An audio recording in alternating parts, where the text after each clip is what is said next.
Bandeko Babolingo, Bandeko Babolingo. C'est toujours un plaisir de vous retrouver. On a vu que Sabino Mbote. Émission Oyo, Boyebi, Bosolo, écoute Abino na santé, l'amour, écoute Abino na banda, na bino, Bamsou Bogota, on a mis tout cas, Bamsou na ba avion. Donc, tous souhaité Bino Kaka, Bosolo, Katina ba vie, Moko na Moko. Na yambi bino poto continuer émission na biso émission o esika to suka ki na histoire ya Mbanza Congo toko yamba toujours bino toko yamba toujours babi mosela nzambe o bino boponi na année 2022 pour bino mo bisinga bobi azo bisa bino vérité mosela nzambe azo ya kufungola biso histoire ya Congo, la République démocratique du Congo. Mais avant tout cela, nakobandana nous souhaiter pour le bi tant aux vieillir et ça pose na bon mot. Et ça le contraire il y a loi. Nakobandana nous souhaiter bon anniversaire, longue durée de vie na bande konabiso o botamina moi oyo na bandina kokanisa papa na biso Yvon Pambatsuka babi umela héros dans l'ombre. Bon anniversaire, longue durée de vie. Aussi également, Nabao bazo fêter anniversaire Nabango Lelo. Pourquoi pas nos très sincères condoléances à ceux qui sont en train de pleurer actuellement. Toujours les lapins nabino. Vous continuez toujours qu'on s'abonne massivement avec votre Mado Chako toujours et toujours la Doliprane de la presse. Balobi pour la histoire il y a beau solo, histoire il y a vérité, il y a mbo canabiso babenginga la Vénus de la République démocratique du Congo. To ke bon ko pesa papa nabiso. Wabis ben, babi benga wabis ben. Et ça la gelenge. Papa Gédéon Moussiana, bonjour. Bonjour Papa Wabis Ben, Gédéon Moussiana. Bonjour Maman Mado Chako. Batu balobi Wabis Ben. Elinko banini Wabis Ben, comment babi bien. Ah, Wabis Ben elinko lokola yabiso moko. Ok. Donc yabiso moko na bakoko omonde biso donc tout ça bateke tokolo bakeno Kishasa. Kishasa yabiso moko banangati. En tout cas, on sait que Batu la Baolanda pendant que toko puisque Batu mingi babenginga bakomelinga babite mama. Kangama na eka na kombona Wabis Ben. Ozo senga ke Wabis Ben ndalo bapona makambo etali Congo la République démocratique du Congo. Donc dont vous êtes la Vénus. Papa. Boni. Kimi nzamba zo batela. Na ebike bande ko na biso ba sepeli ko mona osu na mokola lelo. Ngapela sepeli ko kozala bango. Yo zoki ba appel te po ba bi mama to so ko ko zo ete mwana bi bozwa na numéro oyo. Batu batuni pe yo. Na banzi bo solo li pe na batu. Oyo ki souci ya biso ba kongoleka nde na bakabana Congo bo simba na maboko.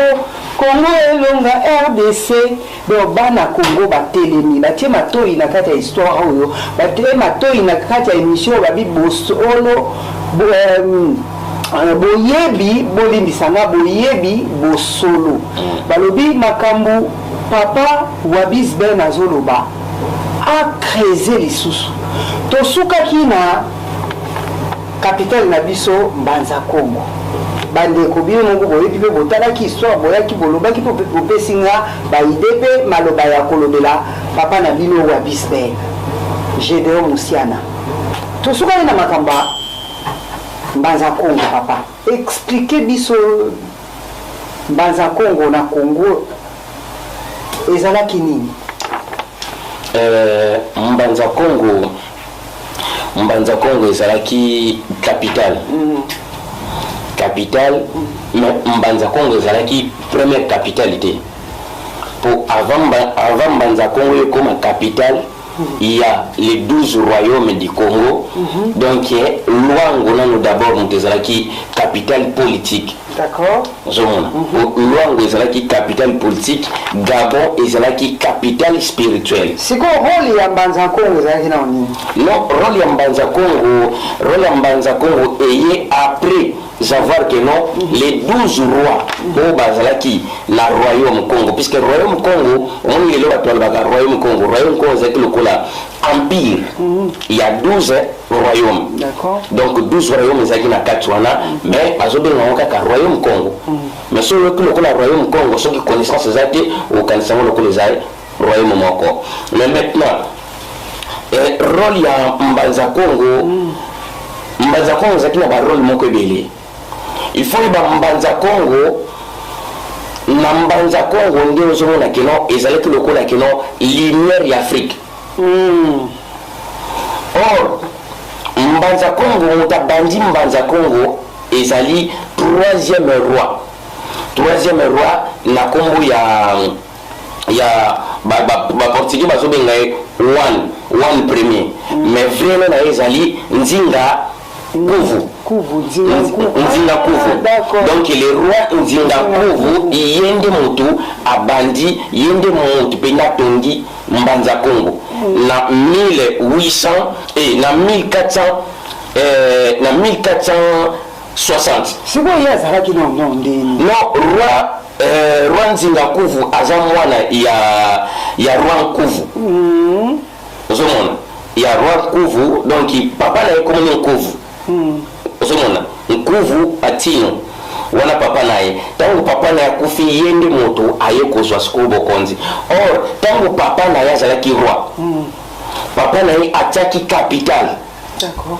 Lokola papa na yazaki moteki, papa na yazaki capital na Gabon.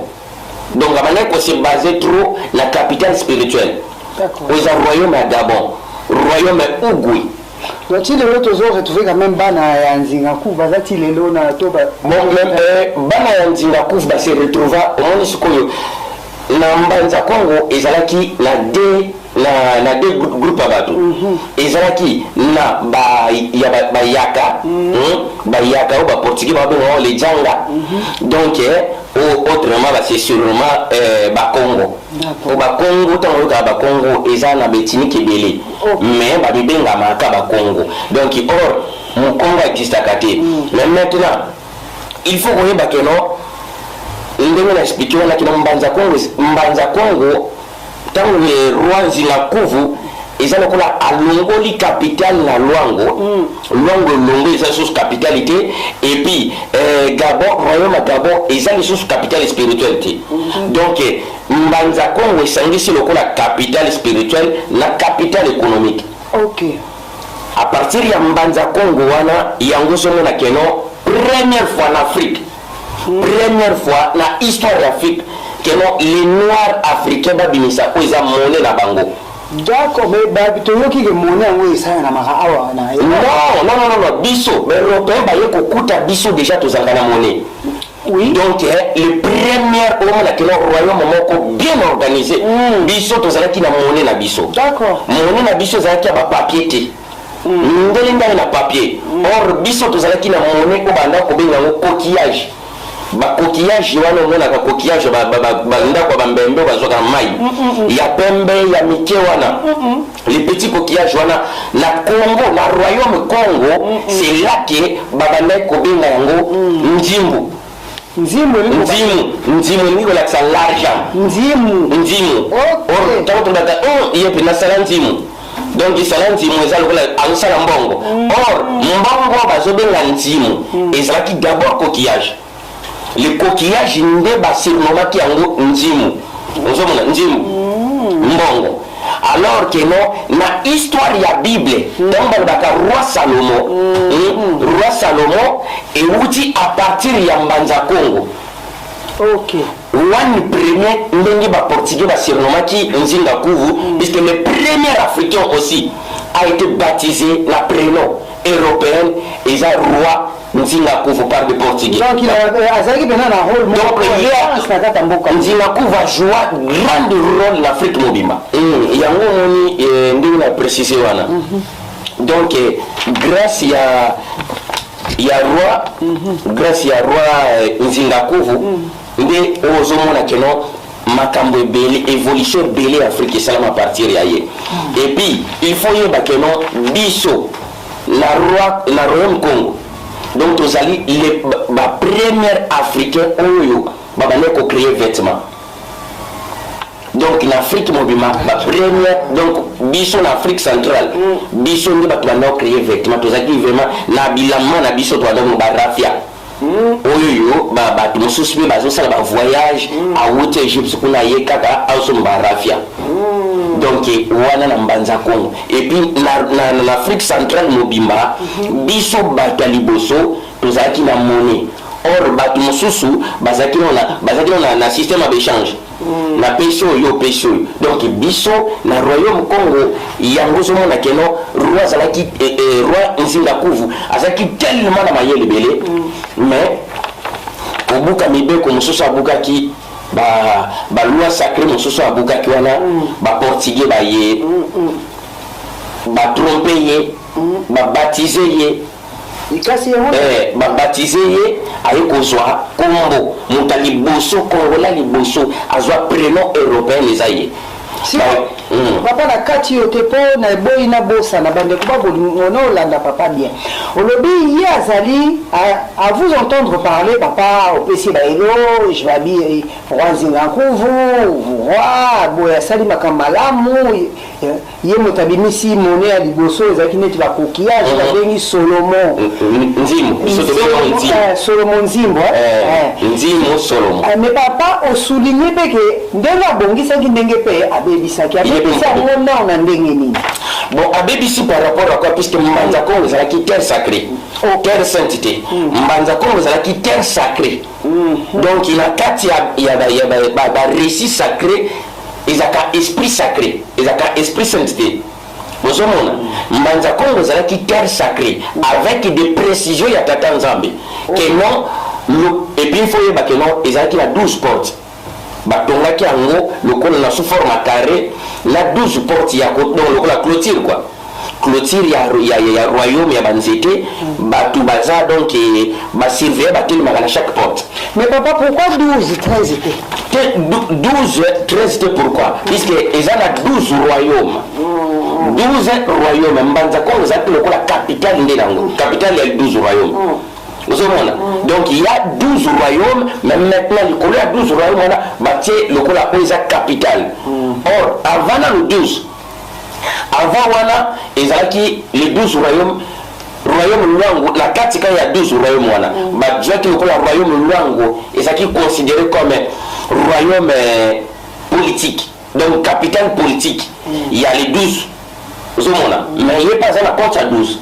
Et puis, royaume Ougoué, il y a Gabon, royaume Ougoué à Gabon, et ils allaient qui considèrent le coup la capitale spirituelle.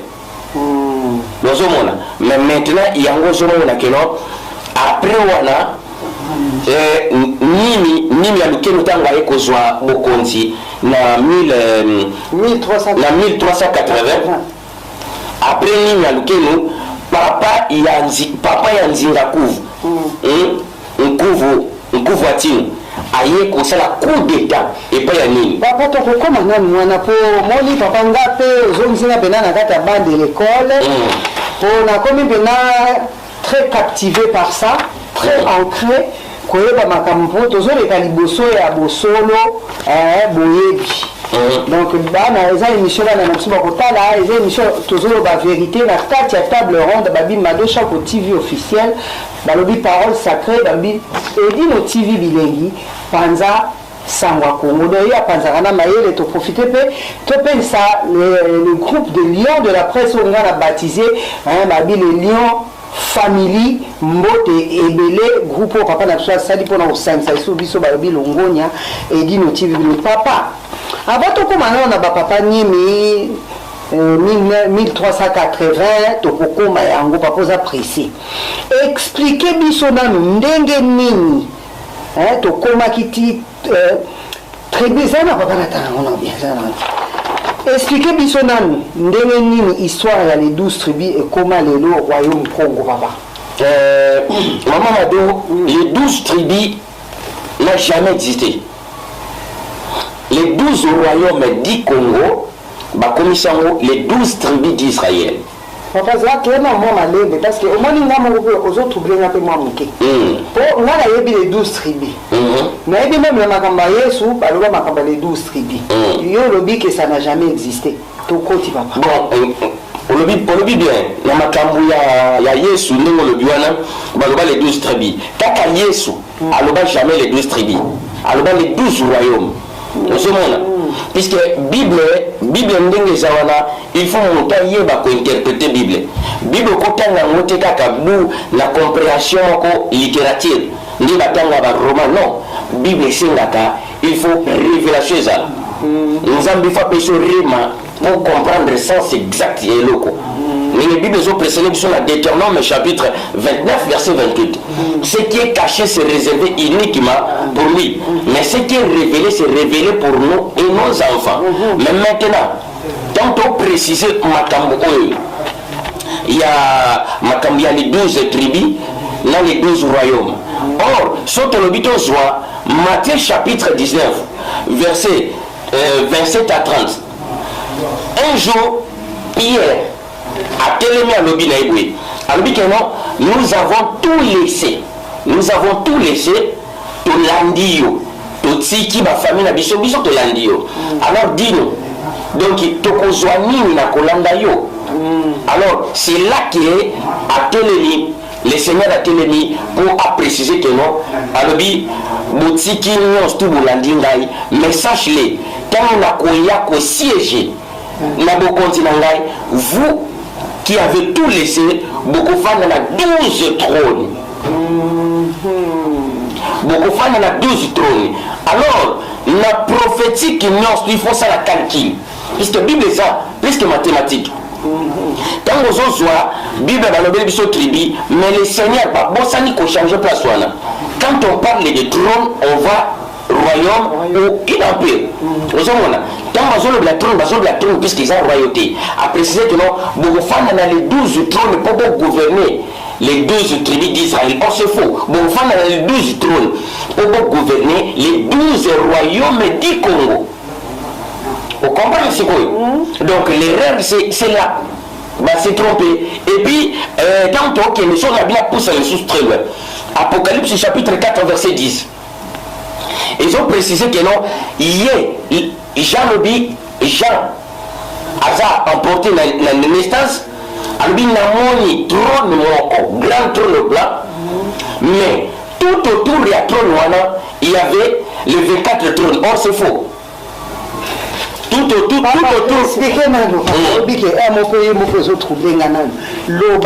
S'il vous plaît. Tout autour, il y a trône en Zambie. Jean a 12 trônes encore. Oui, donc Jean a confirmé Apocalypse chapitre 4, verset 10, ils ont confirmé Matthieu chapitre 19, verset 27 à 30. Vous avez histoire de la Bible ezali, il y a limité, mais histoire de la Bible ezali, histoire, il y a royauté, il y a royaume. Tobenga Kanzambe, les rois des rois. Tobenga Kanzambe, les rois des tribus. Vous avez on est en bâtir la Bible, il faut pas plus ça. Sagesse aussi. Tout à fait. Sagesse, la théologie. Mais sagesse c'est où tu as bon Zambé. Il y a un homme qui a dit, on est bimani no kolanga, il y a un homme qui paie sa vie. En tout cas, balobi umela na yo moko nzinanguya nyoso tobengiye le roi de gloire, le roi des rois et non le roi des tribus. En tout cas, nous avons le coup, surtout du colère, après ma oya déficit na mokola lelo pour tout ça la émission. Le papa, n'a pas enseignement na yo lobby les 12 tribus, les 12 royaumes du Congo. Or, bisoto yebike ezalaka un seul royaume Congo et son capital Mbanza Congo. Expliquez biso dans nous bien, hein, papa. Expliquez nous biso bien. Ba meko ba pointier qui sur ça pour baligi ba yeba. Non, il y a d'abord maman m'a donné lui histoire à Congo, histoire à Bible. Histoire à Bible. Et ça m'a beaucoup là. Bande ko balbi tozo sepe la papa.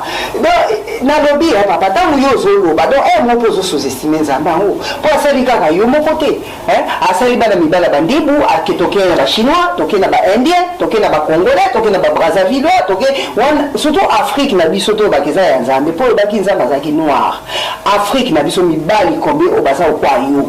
papa ba yebi Bible ndenge yo yebi te yo za nani envoyé Mamadou ce qui Bible c'est qu'il y a congolais te même na ngaza pe congolais te bébé lelo to za na 2022 za Yesu Christ aye na 2022 na yebi te to no ba te papa ko yo bi ba to ba yebi Bible na lobi na ya wana ebisio na bio moni vérité à Bible na za na maboko boy ozanango ba to ba zanango te eza bongo te langa très bien yo kana expliquer yo omoni eza tete no bato pe baza nango ntango nzambe abengaka motu abengaka deux personnes te mama mabelanga sikoyo ntango nzambe abengi moïse bamoïse bazalaki combien mais papa to nga na olobela nzambe boye papa yo to moto olakisanga nzambe na ta nga mpe na nzambe mosusu papa nga te kolanga nao na tata na ngai moko langa sikoyo nayebisa yo nga te moto nalakisa yo nzambe mais il y a les autres baye mpo balakisa yo nzambe na sens à bien puisque quand tu adores Seigneur Jésus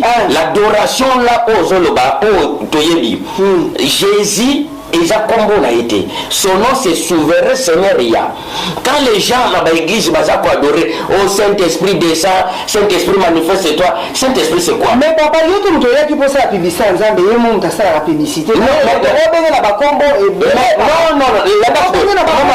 maman do Bible ont précisé boya balobi que non les prophètes ce sont prophète Azalokola, la bouche autorisée de l'Éternel. Et pourquoi? Puisque l'Éternel a passé toujours les premiers à travers ses prophètes. Mais papa, prophète, papa, vous me choquez. Maman me choquez. Maman landa très bien. Vous me choquez. Landa très bien expliqué. Yo no bi ba prophète bazaye belé. Ba prophète bazaye belé. Mais makambo na préciser yo est-ce que yo kama pepo wa prophète ane belé papa na yoka ba expliquer na nzamba azali nzambe mo ko to vandi na de jogo utaki Italie asombi bablo to zo discuter de jogo babu dajabi mado chako papa wa bisben est-ce que makampenda zo bazo yeba pour ngai na voyager bamboke belé ya beta bale do a voyager na Europe ayebaki nzambe na po yo yeba olobi akote papa mais c'est yo kana ebisa yo so la bien te yo kana ebisa mo mado on a makamanzambe c'est très compliqué landa yo ka eloko yo la lobi bana ya Israël babane da ko boni nzambe nzambe ya ko libérer bango na captivité oui nzambe ya kokangola biso nzambe ya kolibere biso landa siko très bien or bazalaki na bakombo na mao babenga nzambe mais maintenant nzambe asali grâce akutani maintenant ya moto tobengaka Moïse autrement dit Talia mais maintenant akutani na ye Moïse alobi ke non nakende kuna so batuni ngai na websa bango so batuni na natindio na répondre bango nini pourquoi puisque la Bible a précisé que non les enfants d'Israël ba mané ko invoquer nzambe na kombo oyo Abraham atika puisque yemo ka so précisé que non Abraham ayebinga na kombo na ngate mais or Bible a précisé que non Abraham asa père de la foi Abraham ayebi na kombo ya Yahweh landa très bien yalobi Abraham ayebinga na kombo na ngate tango okende kuna soki batuni yo qui t'a envoyé lobela bango ke non je suis m'envoyé mais na boye te papa nzamba zali nzamba mobimba tozala ndibu tozala ba ngala non mutu nyonso bengi na ndenge ya landa sikola explique yo mama mado to yo zolo ba yo sa yo moko wana mama mado landa très bien expliqué yo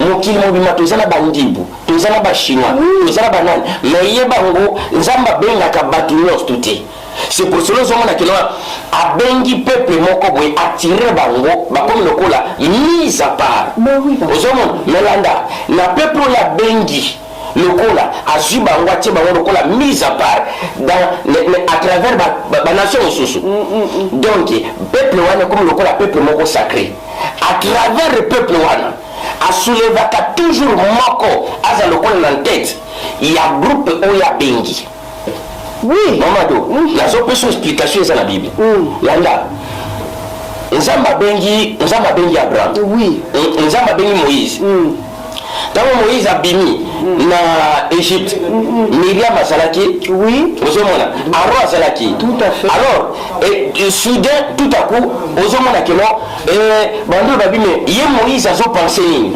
ke kaka ye moko moto nzambe alobaka travers ye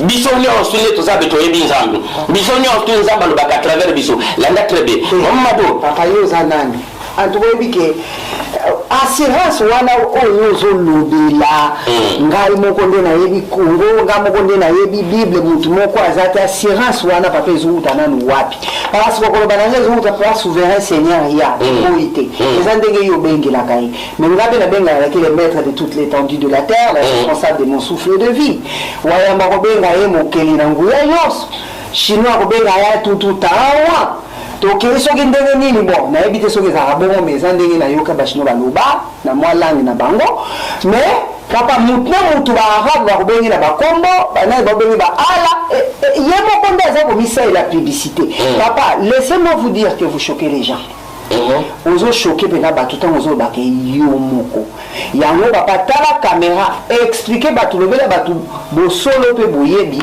ozali nani nayebi mamado ntango ozoloba na oshoke koshoke kuta eza moke il faut naza lokola scandale so olobi na oshoke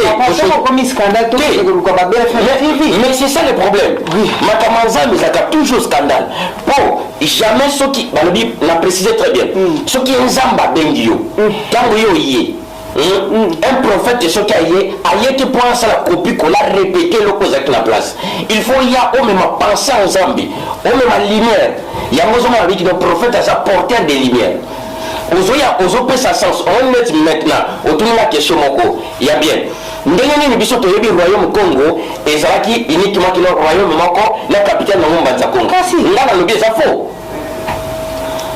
faux puisque ezalaki na 12 royaumes du Congo. Les 12 royaumes unis du Congo.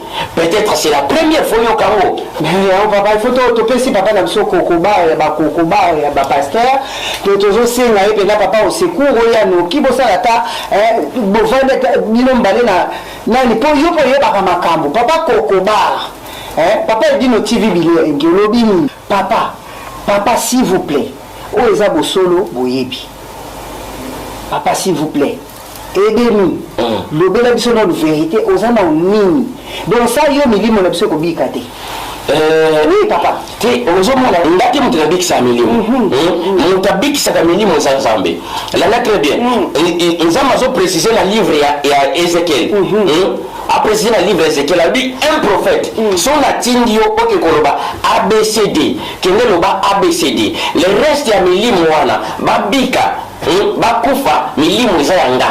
C'est moi le créateur. Mais maintenant, il y a un prophète a un message. Donc, mon but ou mon travail, de porter juste la lumière que l'on a là-bas. Mais maintenant, c'est quant à vous de prendre ou de refuser. En tout cas, quant à vous de prendre ou de refuser. En tout cas, pour venir à Mingi, il y a un maka obno bozoloba. Yé, ma question est yanga, ma réponse est yé. Ah, babi les descendants.com, babi mon amoutoua bongo zawapi. Ah là là là là là là là. Papa, nazongelina nous question yo lobaki. Que Congolais ou Congolaise et chrétien avaient la raté. Au bakisi sous même na bakimbangiste au côté des sous le roi yo même scandale ti pa ba musulman bazala raté bandeko bazala besoin d'explication pour affirmation na yo grave expliquer biso nanu bisusu bien pourquoi zo bimisa ba makamba boye papa na émission nanga papa il faut ya osolo la bosolo oyo bapenda bosolo bosolo pour comme ko scandaliser même nanga maman la dossier na scandaliser yo wani za bien c'est que zo mimayo et ni mon la lumière même hier moko le seigneur tanga yaki babike non aza scandale on a batebele azaki na ba disciple landa première base qui on a 70 disciples. Bayebi que non religion, bayebi que non bonzambe tambulaka, Moïse atika mebeko, que non monta ki kolia viande tina makila. Mais yetango ya ye alobi que non maintenant comme tango yo bolia nzoto mwana moto bomela na makila na ye. Mais de quoi tu parles? Moïse a tient interdiction. Tolia makila ya nyama te. Yo maintenant zo bakeno non seulement makila ya nyama et comme tango to mena makila na yo moto. Tolia na nzoto na yo. Plusieurs va se retirer.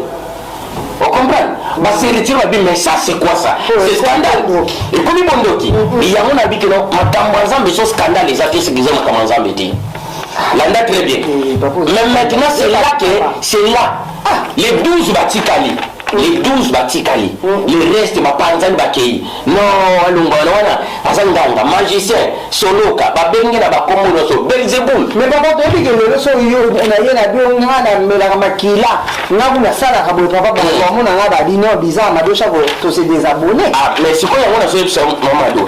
Mais les 12 batikali wana apili bango lobi, le reste wana na za scandale pour la bango bakei. Alors vous les 12, bokete pour nous. Pierre à comprendre Réma, à comprendre la révélation. C'est le problème est ça, et ça, problème que non, on s'est dans l'histoire à comprendre que non, ça c'est la révélation. Parce que la révélation de mon débit qui s'aka. Mais maintenant, Pierre a lobby, à qui irons-nous? Ils ont démontré la parole de vie. Parole les opés sabot moi. Mais maintenant, la zone à Wendam, quand on tourne, on le dit que non. Na Congo to yebi keno royaume ezalaki ka moko royaume Congo capitaine na ngeza mbanza Congo ngana bi bango ba yaka na information wana po ba yebi ndambo information vrai po émission na ezali bo yebi bo solo wana yondo yebi yango yango na prêté même na ba carte ezali régie qui balance les biso mona keno les 12 royaumes régie balance oui donc carte ezana mingela confirmer ko ndima buzoba vous comprenez mamado on la confirmer que non les 12 royaumes du Congo Makoko Azéken les 12 royaumes du Congo et non les 12 tribus même maintenant dans les 12 bango balobaka te ezaki na royaume moko non na Cameroun toza na royaume Bassa toza na royaume Bassa toza na royaume Bamileke les Bassa et les Bamileke ce sont des Congolais à part Betini Kamike pesa wana na kati bampango bazali donc il y a je profite pour saluer, pour faire de gros bisous à ma famille Bameleke parce que je connais énormément de les Bameleke, les Bassa. Bisous, abonnez-vous. Les Bassa, les Pongo, ils sont nombreux. Voilà.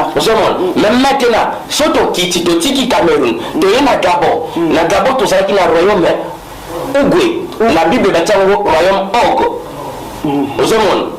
Le royaume Og, Josué arrêta un soleil sur Gabaon. Or, les Gabaon dans la Bible, c'est Gabon. On modifie, on va commencer au Gabaon. Vous savez, mais maintenant, la nature très bien.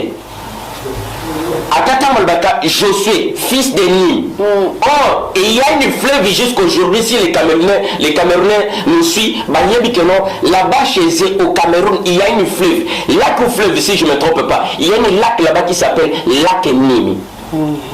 Lac ou fleuve, Lac Nimi. Tu vois, la Cameroun. En tout cas, nos amis camerounais, vous qui nous entendez aujourd'hui, vraiment des gros bisous à vous. Mettez vos appréciations. Est-ce qu'existe-t-il fleuve fleuve ou lac comme ça? Non, lac Nîmes. Lac Nîmes. Écrivez-nous lac Nîmes vers Douala, si je ne me trompe pas. À côté de Douala. Mais maintenant, Tokiti na Gabon. Vers Gabon, Tozaki na royaume Ogwe. À part le royaume Ogwe, il y avait aussi le royaume Teke. D'accord. Dans le territoire Rwanda, les Teke du Gabon, le royaume Teke, la Gabon. Tu vois? Et puis, il y avait des ethnies comme des Fag. On a basé à Congolais. D'accord. Vous avez même maintenant, quand on a Congo-Brazzaville, il y avait le royaume Luango. le royaume Luango, donc na Congo Brazzaville. Tant que nous quatre à côté de Bisso, na Congo, Congo belge, Congo Kinshasa actuel, il y avait plusieurs royaumes. D'accord. Donc tous le royaume Lunda, tous le royaume Mongo, tous le royaume Kuba, tous le royaume Bushi, royaume Bushi Kura côté est, les Babushi, donc la est Kuna, tous le royaume Mikele, tous le royaume Mbembas. Mbembas Kouta Katanga et les Mbembas ce sont aussi Bambemba, Bazana Zambi. Mais papa, ça n'explique pas pourquoi le Baïké, il n'existe pas de Congolais chrétiens ni de Kimbangi. Non, papa. Là j'arrive. La zone la troisième question. Mais maintenant, on a précisé qui non? La quatrième question, on le biwana. Pourquoi j'avais dit que non? Les Congolais, ils ont un Congolais de mon côté, qui manguiste, ils ont un Congolais de mon côté chrétien, ils ont un Congolais de mon côté musulman, ils ont un Congolais de mon côté qui la source de religion. Pourquoi? Puisque les Congolais, le peuple moko, Nzamba Poni, Bango, Azui Bango état que non, ma serviteur là.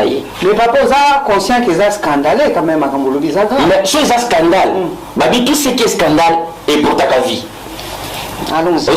Mais maintenant, maman Mado, Nzambe Azui école moko. École wana ezalaki lokola esclave na Nubia. Nzamba yoki mawa ya souffrance wana Azui bakoko na biso. D'accord. Ameni bango na terre haute mono to bengi le Congo wana.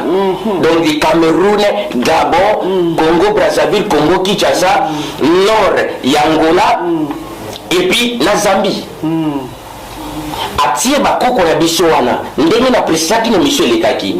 Alors tango biso to botani wana tozo botama na se ya alliance ya option ya bakoko na biso. Donc tozo botama lokola kenon peuple ya Nzambe.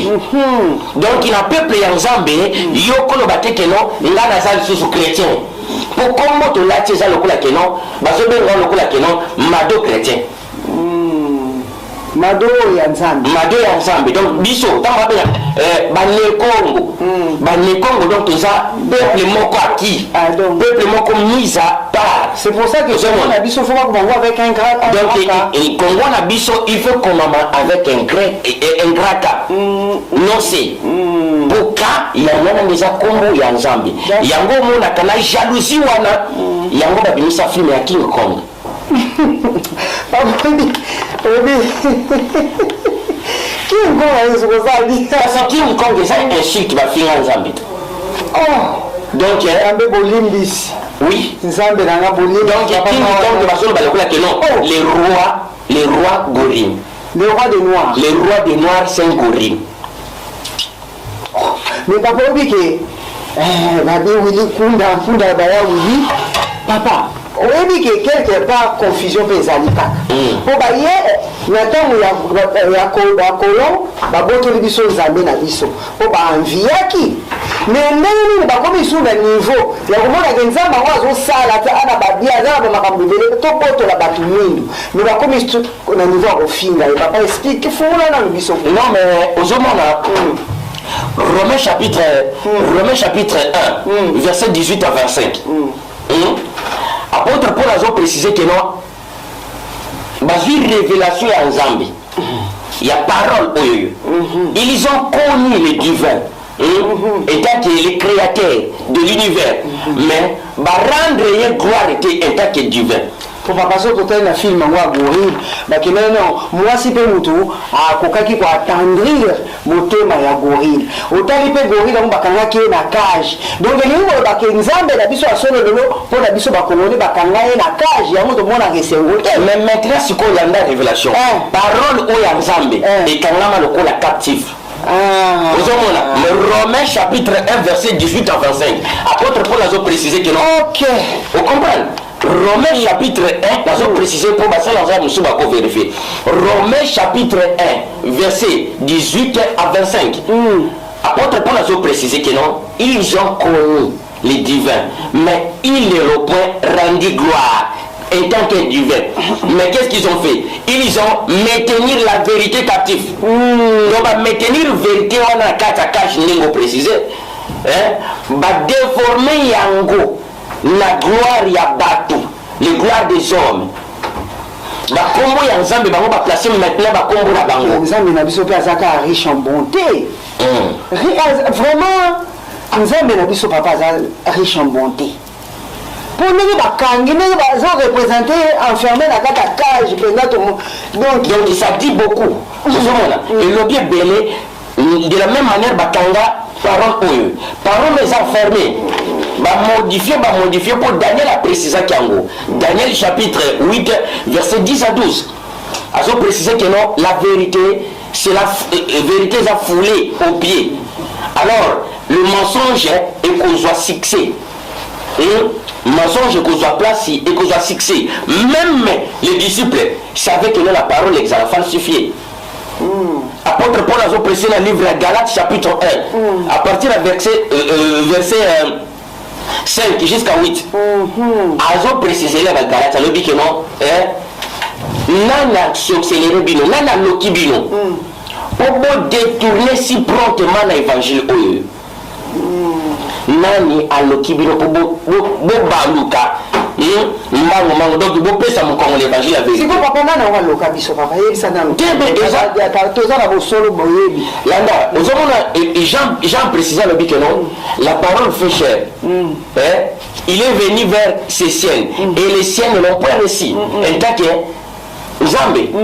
Or, Bible a précisé dans la partie belé que nous Nzamba oya, et sa promesse que nous a koya. Mais le jour qu'il est venu, nous devons se rendre compte avec nous au Nzambe. Aussi longtemps que nos promesses et ça qui que nous Nzamba koya, qu'on visite le peuple naïe. Mais le jour qu'il est venu, la Bible non yo zalani. Oh Belzéboul te nani. Mais c'est ça le problème. La seule chose, c'est ça la différence. Quelque chose à docteur, la théologie. Quand je parle, ils sont pas fait bouger. Et bouger, ils sont pas fait n'ingana po. Ils sont locaux quand on est la théologie. Mais ebimé papa ebi que ngana obengi sona ba émission na ko affronter na ba sai na Nzambe papa. Mais baya bon na boya. Et comme na misopo. Oh, na bilo ko libumu fe ni ngana yo. Awa ozuka mama kam na zoloba. Ah mais papa nga ba pasteur pe ba kam sanga ebele ba ça. Ba kam se bele ba ba neti. Ah ba le ba kam mo changer be vie nanga. Ko lo ba neti vie na yo. Il a pas ko prophétiser likola vie na yo. Alors papa, en tout cas toyoki ebele limbisanga kokata o maloba. Tokomi papa na posé sous question mususu. Papa yo loba ki histoire histoire na biso eza histoire ya Bible. C'est facile à dire papa. Facile à dire pour Nzamba sali ba Rwandais, sali ba Sénégalais, sali ba Marocain, sali biso na ba différence ebele. Alors pesa biso ba preuve mususu à part ya Sophonie bien sûr, Sophonie 3:10. Bande ko botanga Sophonie 3:10 pour comprendre est-ce que preuve mususu ezali toté. Pour na ko confirmer peut-être non, histoire ya Bible za biso ba congolais. Papa pesa biso exemple. Les gens qui ont yaki pena na dé. Papa pour boni nazo ke na yo pe na opesa avant émission o ici la poto komi presque à la fin de notre émission donc on se l'appelle les cambo yo zo pointillé ya ko ba ke na makamba Bible makamba Congo ezaka yo donc autant un passage moko na suka pour bande ko ba yoka totala opesa biso preuve ya passage na pour l'instant répondre na biso à part mise à part Sophonie 3:10 on a ni nos pointillé que histoire à Congo eza biso histoire à Bible eza biso ba congolais sachant que Nzambe akeli biko lebele tara mfumu Nzambe ndeni ni wana papa tara donc tara mfumu Nzambe ni ko lobana kiteke tata yondo za mfumu epoza Nzambe. Amen. Donc itara mfumu Nzambe. Mama doyo ke lokomona bisa yo eloko yo banda kongwe banda babanda histoire ote ya Bible obiyo kango lelo ngam na prononçango oyebi ke no ti lelo bato ba falsifier Bible ba commettre erreur makasi pour comprendre l'histoire de la Bible. Nzamba bien, Nzamba za bien. Pour comprendre que l'histoire de la Bible est ya Congolais. Qu'est-ce que c'est un exemple? Landa sikona ibisayo. Oyebi drapeau. Oyebi drapeau na biso ya kala. Landa avana koma wana. Apocalypse chapitre 1 verset 20. Jean lobi na moni mutu moko tango nazalaki emporté na stage na présence ensemble na moni mutu moko. Alobi na ya lobi que non. Les 7 étoiles que tu as vues dans ma main droite.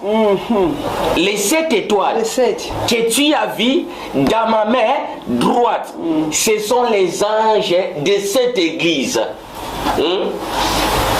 Cette église, ce sont les anges de cette église.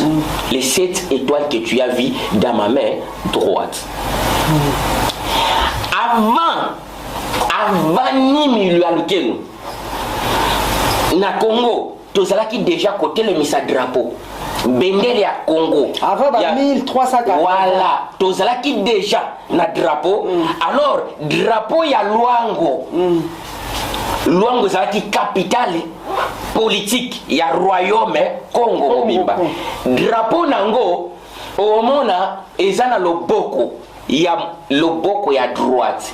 Na kati ya loboko ya droite wana ezali na betwali sambo de 7 na kati ya drapeau tata nzamba pesa ki bango lobi que non symbole ya capital économique force na bino comme signe na bino ezali les 7 bandeko bazana lelo okolo bana mutu moto betele lokolo kama lilisapo preuve ane que non région balancer le biso drapeau ya Luango ya kala.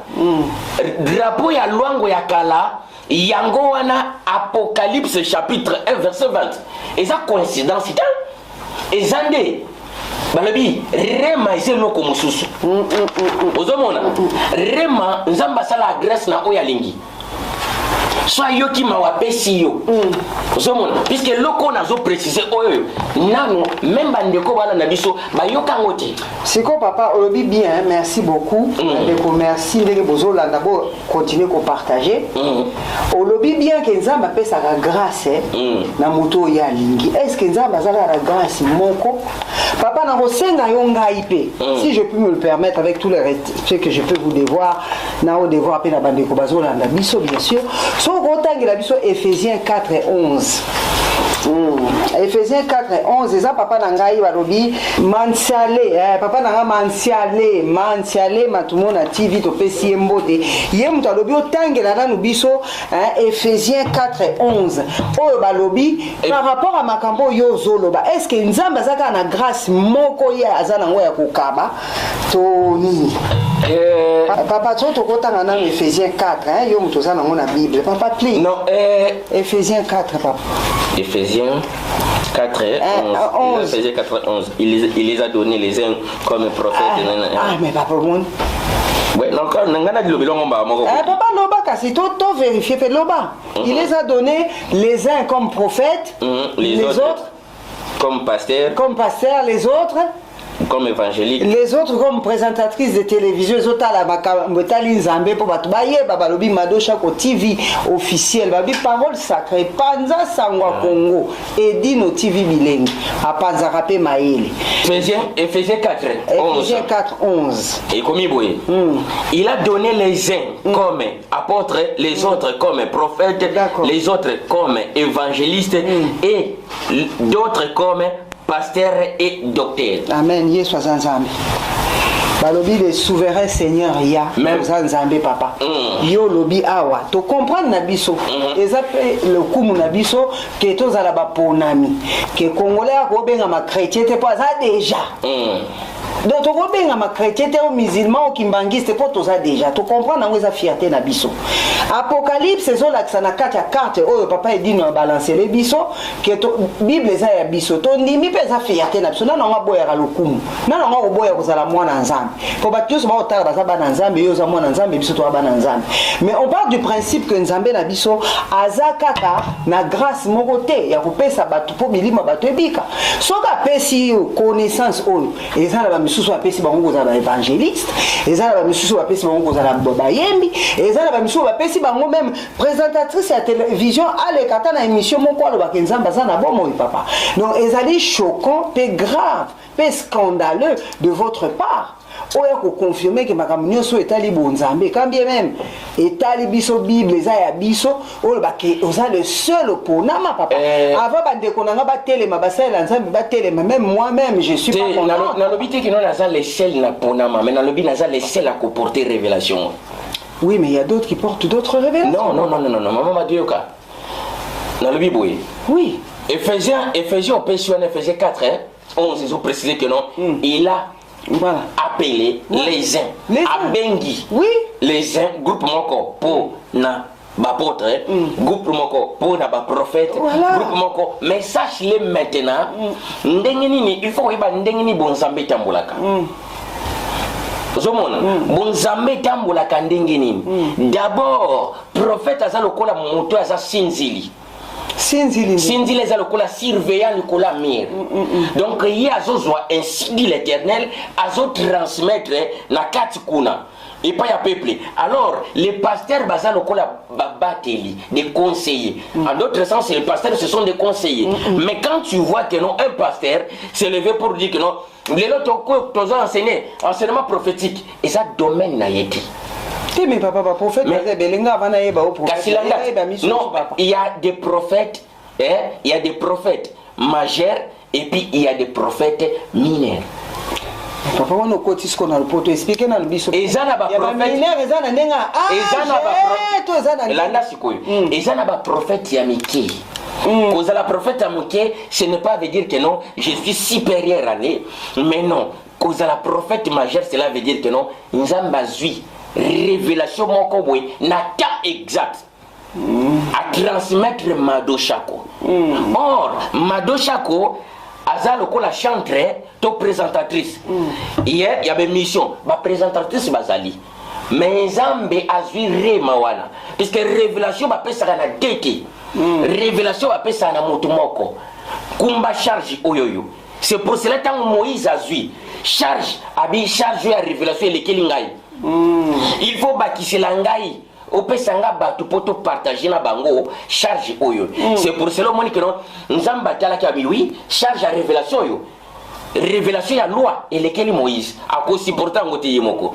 Mais maintenant c'est pour cela que nous avons ça maintenant les 70 autres prophètes, les 70 au bazala qui choisi pour marcher ensemble na Moïse. Waneza domaine prophétique on a sokende.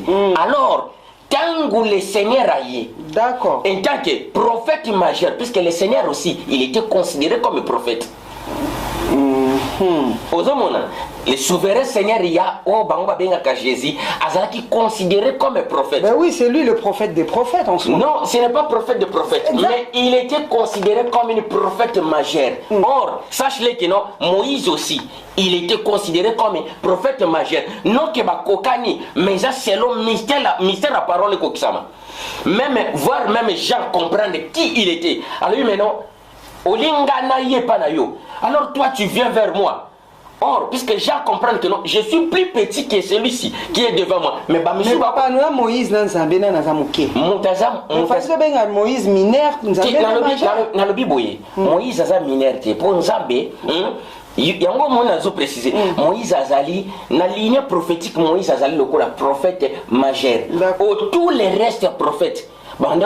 Sous ordre, sous ombre à Moïse. D'accord. Moïse a le prophète moko supérieur likolo. Selon non Moïse, selon volonté en Zambie.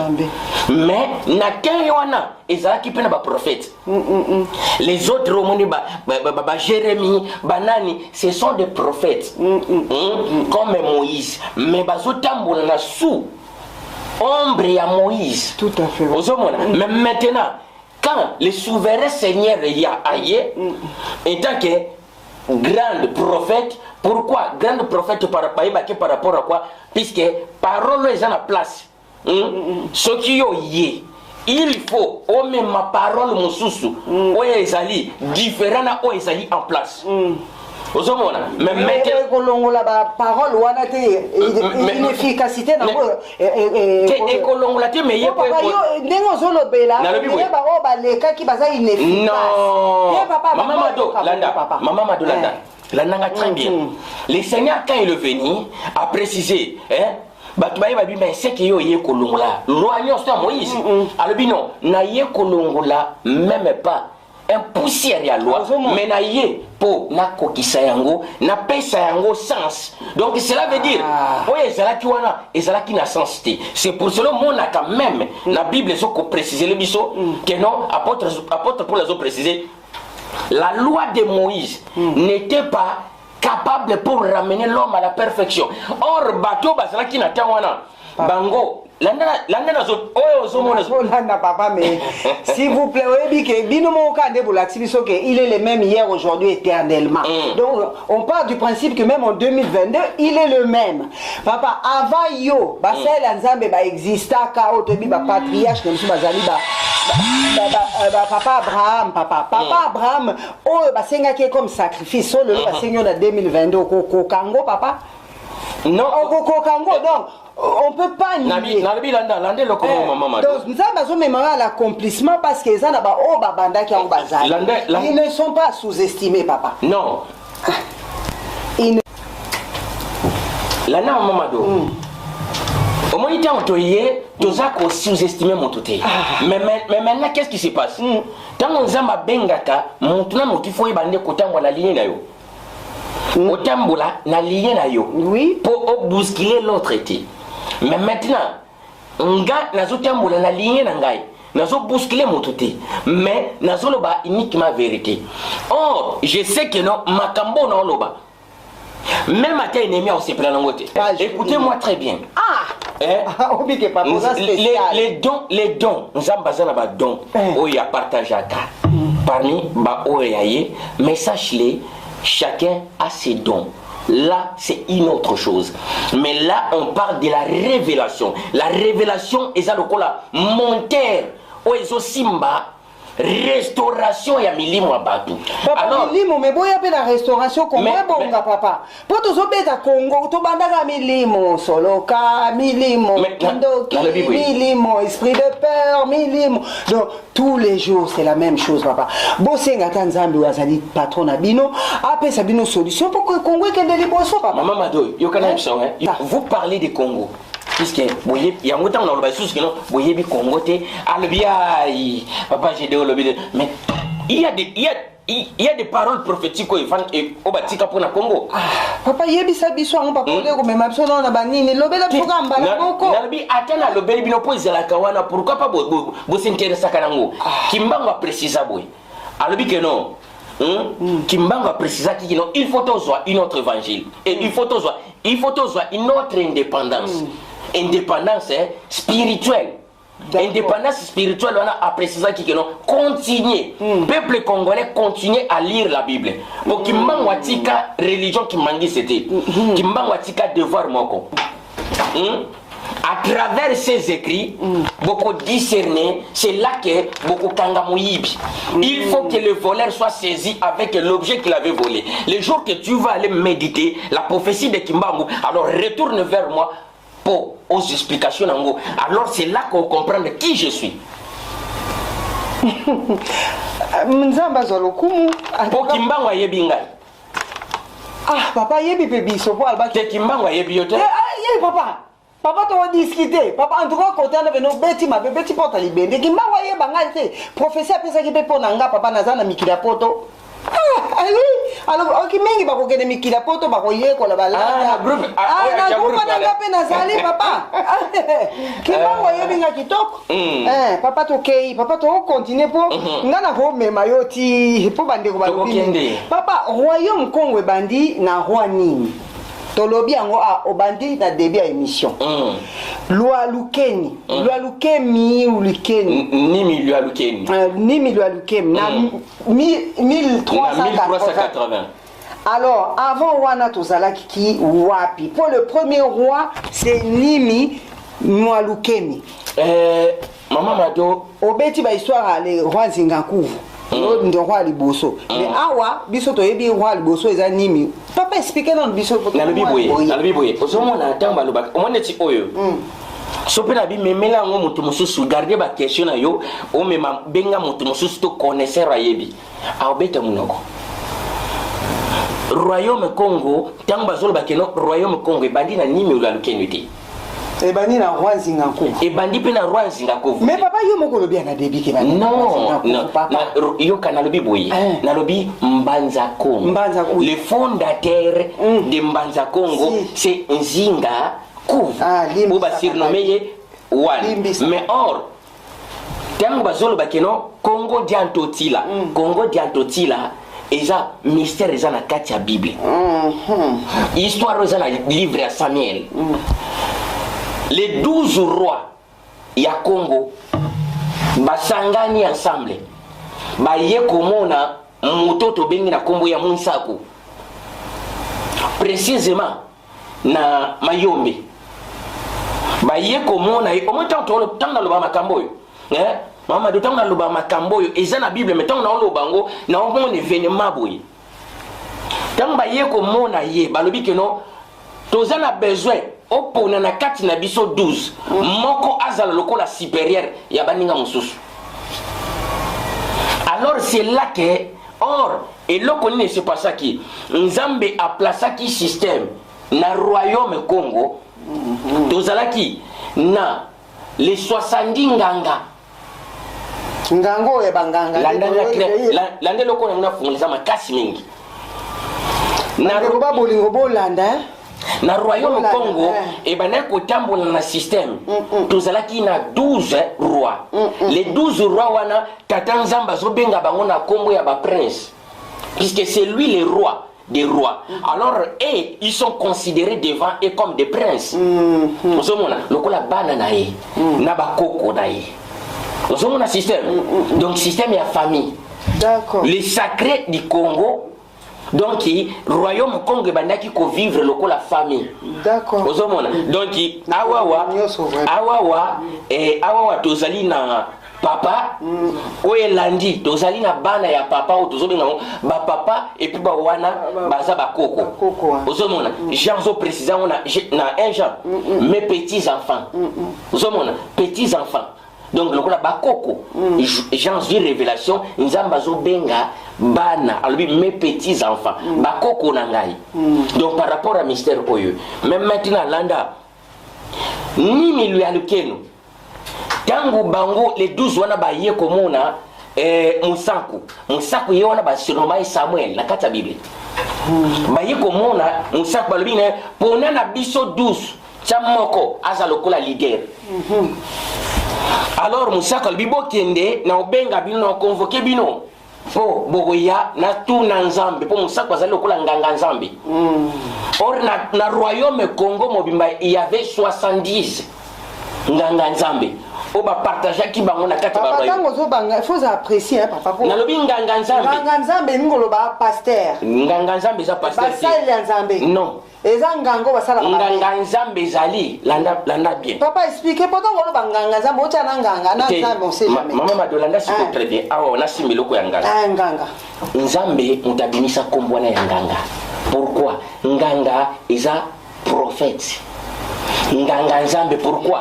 Donc nganga Nzambe ye wana bataye autrefois banda kobenga baba nganga Nzambe autrefois Bible batie autrefois c'est lui que vous appelez prophète autrefois il s'appelait voyant autrefois c'est lui que vous appelez aujourd'hui prophète mais dans les temps passés banda kobenga voyant donc le soto bi voyant ça dit sou voyant ça dit sou mais papa son na bina na mona voyant na consita ka voyant oya mona pasteur mona ka voyant consita ka voyant non mais maman de c'est pas ça bozo mona lisumo partout il y a des prophètes aujourd'hui babenga mama voyant ngana ko benga na bité okolo balanga bi voyant Gédéon mais il y a des voyants pourquoi puisque il voit la voyance vision wana c'est la voyance bozo mona ezama bete mais maintenant landa vraiment bizarre nazo papa bizarre Maman Mado, si quand on a cause à la voyant le long 2022 eza lisumuté. Maman Mado, puisque au moins les bateaux baza pour enseigner Bible, ba yeli bino na système mususu eza ko correspond à na pensée nzambe. Bible les a précisé très bien que non autrefois, celui que vous appelez aujourd'hui le prophète, mais dans les temps passés, il s'appelait pas le prophète, mais il s'appelait voyant. Mais maintenant, c'est pour cela que bango baye ko consulter voyant Samuel Moussako. Balobi non, tozan a besoin on nomme les biso moko. Or, parmi les 70 nganga, 70 voyants, pour les non nganga et outi pa nzambe, et outi la motilité. Ya onzo mona nganga kisi na nganga nzambe. Bato ya catholique batia, babe bakoma ba nganga nzambe. Pourquoi? Puisque c'est quelque chose de outil na Congo. Nganga nzambe. Po babande kolata ezatinding ba television que non robe Aaron consacré à robe la tisse robe, c'est de faux. Ba consacré nganga nzambe bazola tsaye rafia avec des cloches à côté. Ah bon? Pour comprendre le mystère on a très bien. Tilelo ezana Gabon. Choqué na Gabon. Olobi que non na yepo na zala initié na iboga. L'iboga ce sont l'initiation Congo. Nandenga bonzambe. Nandenga bonzambe. Et puis l'arbre de vie, oyo moni a jardin d'Éden, il y a Genèse. Oui. Exactement précisément iniki makaka na royaume Congo. Na royaume Congo, na Gabon, na Congo na biso et puis na Congo Kinshasa. Papa na boité bon. Papa yebi sanga nanu. Soki biso eza de Bible papa. Mundela uta wapi? Soki biso. Pourquoi Mundela existe pas? Pourquoi Indien ça? Pourquoi arabe ça? Mais parce que c'est à vous entendre parler, on dirait il faut qu'il existe à biso ba noir. Non, mais maman parce que j'aimerais bien comprendre. Maman écoute-moi. Toi qui es malembe. Na préciser boy. Révélation. Oui. Nzamba ponaka mutumoko. Oui papa. Nzambe azan nzambe à ordre, non nzamba désordre. Amen. Après avoir créé Batunaye, atali albi naponi mado. Kobenga mamusala nzambe, maman mado. Un serviteur de Dieu, il faut yebisayo. Quelle est son épreuve pour y atteindre poste wana qui serviteur. Pour nzambe avazoya comme son mosali. Nzamba zwaka jamais monto outi na confort amener na gloire non akozwayo awawa a rabaisser yo a humilier na toutes sortes mais maintenant tant gloire eza koya oyeba ko garder ma pekana obe Paul na yo correct ya kokita ozomona là mais maintenant tout le monde ba kozalate ozotu nanga mondela utawapi. Mais papa ba mindele basala nzambe bazane chebelete ndenge. Mais non mais dans lemba vie musala nyo se tikalaka. Osala musala nzambe na musicien. Pas na biso papa. Maman Mado. Solaka na ba congolais. Bon yoka skona ebisolo komoko. Otuni question malamu. Sona bina peso vina nga ondi mango. Opia nga vina nga. Ba lekisa yo na vie oyanga na lekina ngo. Bon, na rondi mango soki nzamba lekisa kinga pa na yo lokola lekisa nga oya. Yango na lobi we. Yango na lobi. Il ne m'appartient pas de te yoka. Nzambe. Azanza mabini na salaka. Po bande ko ba comprendre. Yango tozo comprendre nanu po biso ezalaka na kata Congo ka ba sai na nzambe nzamba sai kinga moye nzamba. Maman Mado. Oui, Maman Mado. Il faut y avoir. On dit manque la liberté mon papa. Maman Mado il faut y avoir sens à Congo. Koloba bongo eza lokola kenon na mission nzambe eza la considérer lokola blasphème. Il faut d'abord sens blasphème de papa. Kasi yango yo kana expliquer yo. Au moni Congo eza considéré comme un sanctuaire nzambe. Mais abandonné. Là très bien. Mais na sanctuaire nzambe papa na sanctuaire on est pas na ba si papa. Na lobi na silisa. Maman yo so mona nzambe place pharaon azovanda ezala ndenge Congo eza papa. Place nzambe eza sanctuaire nzambe papa tokomona makambo na gata. Maman Mado, yo la passe. Et bon, ce qu'on babi, passe oyo ba koko na biso ba mona. O ba bengi bango les enfants d'Israël. On a mouki na tongo déjà que non, mkongo nga lelo ko pour la fimbo. Yo on a passe, kongo na on a passe ni. To le ba bien, na mission nzambe, to sumukate, to ganga lelo trop. To souffrir. To mona passe, kongo la mona passe ni. Yo zawa.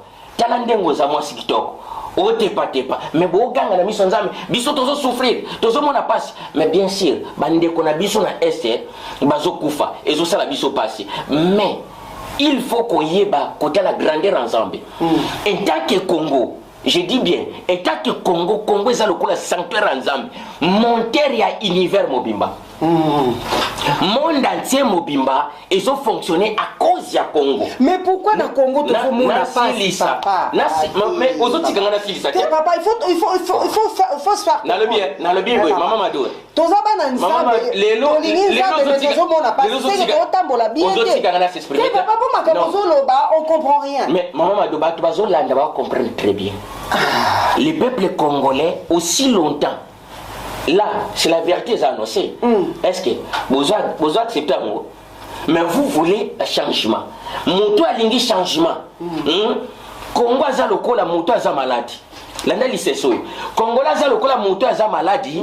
Balobi ne soit qui s'ango yo mais la pobika. Ya lobi non, na lingi na bika gamba la moko. Pourquoi na zobikate? Pourquoi na zobikate? Mais c'est ça le problème. Un maladif, il faut un traitement pour même une guérison. De la même manière, la procédure prophétique, sacralisez-vous afin d'atteindre un caractère sacré. Alors, si vous ne voulez pas passer par le chemin de sacralisation, vous voulez directement devenir sacré, comment? Non mais papa, il faut se vérité papa parce que franchement il y a un problème. Il y a un problème où? Non mais excusez-moi mes chers compatriotes, on a mis vos autres à la biso. Mais maintenant il y a un moment à préciser. Dans le bi, peuple oisa appelé. Un serviteur appelé ndenge na préciser la kio. Bayebaka un serviteur il faut ebisayo. Et preuve naïsani. Et preuve n'est que définir de quelle sorte de serviteur azali. Alors, bayebaka un peuple appelé souffrance na bango izandengini. Alors, le souffrance qui fait la différence que l'on a koyeba que non, ba mona passe mingi po bazala racheter par Nzambe. Mais maintenant, tango tozomona makambo nyonso puisque Simon Kimbangu a précisé kango. Otiko le bonga pe nazali parmi et accomplissement et prophétie il y a Simon Kimbangu puisque Hollanda yango déjà comprendre makamone Simon Kimbangu lobaka qui génération ezoya ya Congo ba souffrir. Pourquoi ba souffrir? Puisque ba kobungi sa savoir nyonso bokoko. Mais alors ce qui bobungi sa savoir nyonso bokoko mutu moko aye peut-être parmi vous le moindre de tous les serviteurs. Abandonne babio moni babie moni oh le sabimeli wapi lisusu oyoyo bandeko babolingo mado chako na bino TV officiel balobis parole sacrée pourquoi pas Edino TV bilengi à Panzaka Mayele. Merci beaucoup papa Gédéon babi wa Bisben bato balingio na kombo wana o Nzambe atindeli bisopo allobela biso à travers Mosena et bandeko bo continuer toujours ko s'abonner to komi na suka pratiquement il y a une émission là-bas. Question etikali moko papa. Merci beaucoup de nous répondre. Nazo tioba choc pour na lingio loba. Pe tozo yoka ba tupe bazo yoka. Papa, ozo tia désordre.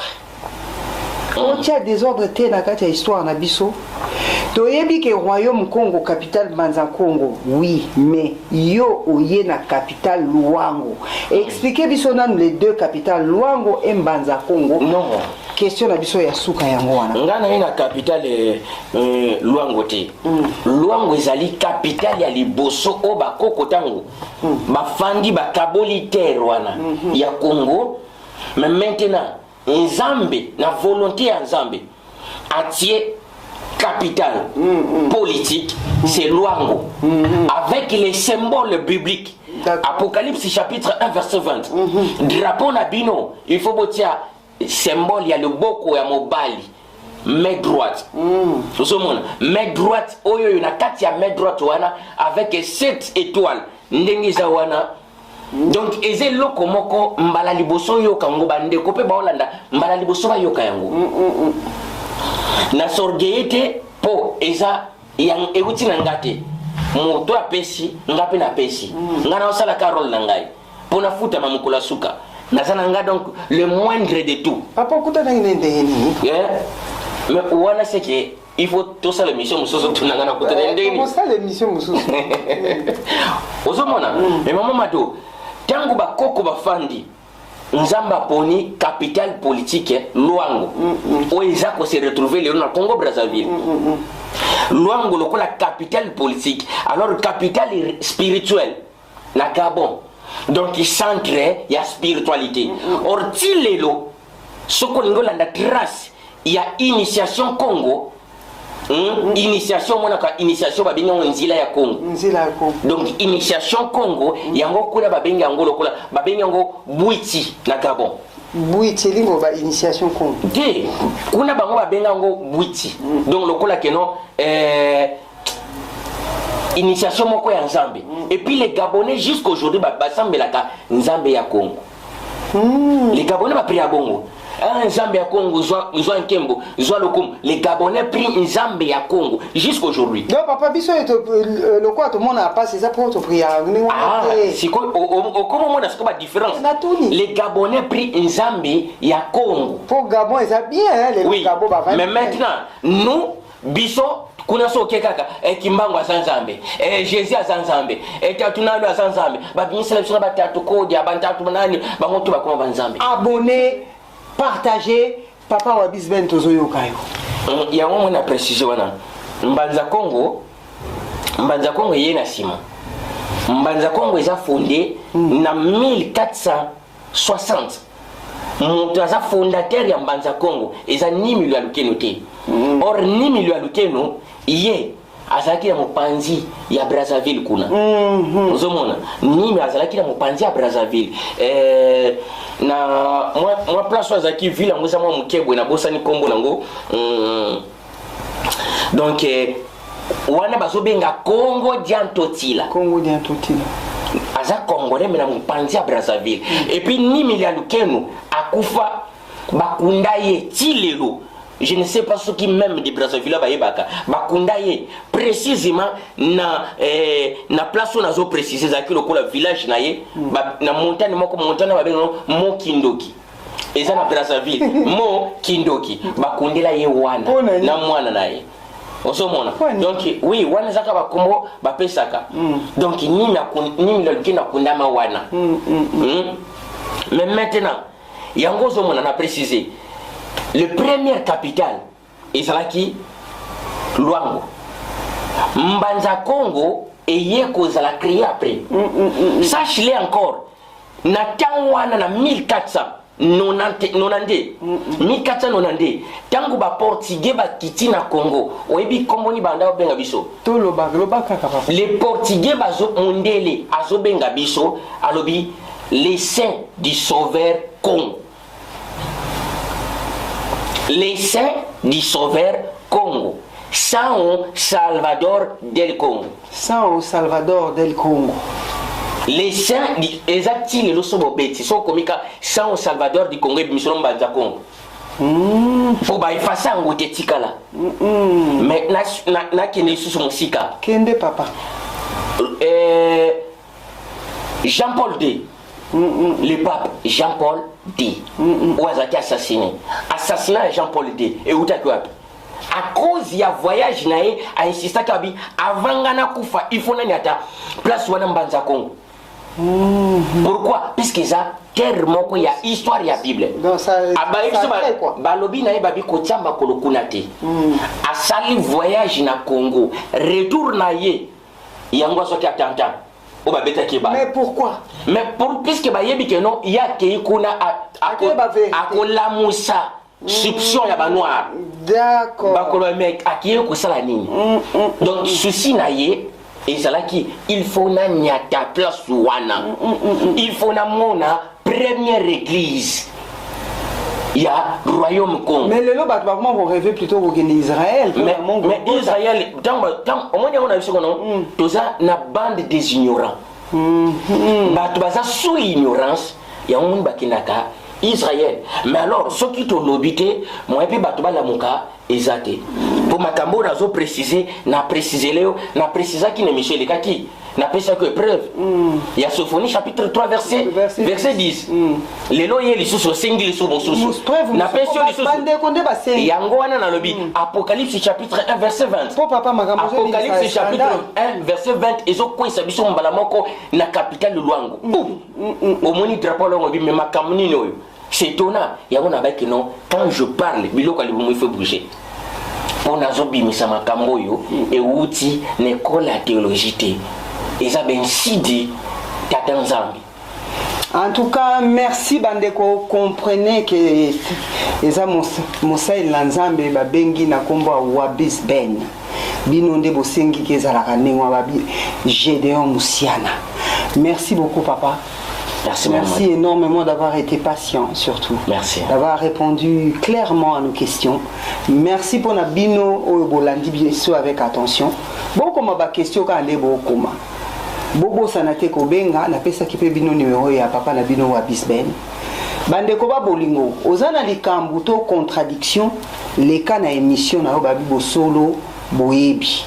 Benga Madosha ko 06 41 55 16 37. Balobi parole sacrée et Dino TV Bilengi Panza